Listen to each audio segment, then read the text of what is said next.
அத்தை. தேனு இந்தா.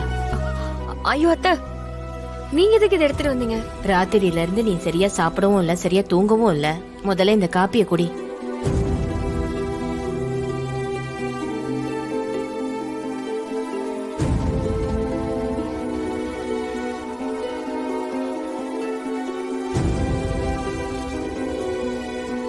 என்ன சக்தி, காலையிலேயே வெள்ளன எந்திரிச்சிட்டீங்க போல.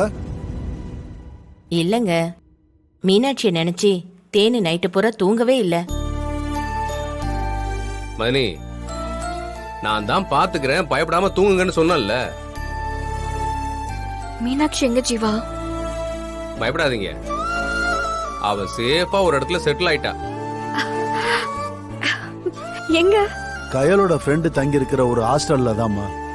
கையில அவளை அங்க விட்டுட்டு வரேன்னு தான் போயிருக்கு. அப்படியா? எனக்கு இப்பதான் நிம்மதியா இருக்கு. மாமா, ஆ? ரொம்ப தேங்க்ஸ் மாமா. நீங்களும் மீனாட்சிக்காக போயிருக்கீங்களே. அட, இதுல என்னமா இருக்கு? அவ நம்ம வீட்டு பொண்ணுமா, அப்படிலாம் விட்டுருவோமா என்ன? என்ன ஜீவா, அது நல்ல இடம் தானப்பா, எதுவும் பிரச்சனை இருக்காதே. லேடிஸ் ஹாஸ்டல் தாம்மா, அங்க சேஃபா இருப்பா, எந்த பிரச்சனையும் இல்ல.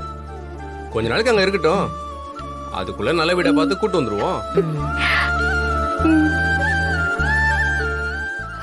கடவுளே. தேனு, அதான் ஜீவா சொல்லிட்டான்ல, மீனாட்சி பாதுகாப்பா இருப்பான்னு. நீ இனிமே பயப்படாத. போ, கொஞ்ச நேரம் தூங்கிட்டு வா போ.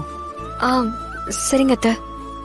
ஏமா, தூங்காம இருந்தா உடம்பு என்னத்துக்காகிறது? என்ன கஷ்டம் வந்தாலும் சாப்பிடாம தூங்காம இருக்க கூடாது. அது ரெண்டும் சரியா இருந்தாதான் நம்ம எல்லா கஷ்டத்தையும் தாங்க முடியும். மதனி, மீனாட்சி நினைச்சு நீங்க கவலையே பட வேண்டாம், போய் நிம்மதியா தூங்குங்க.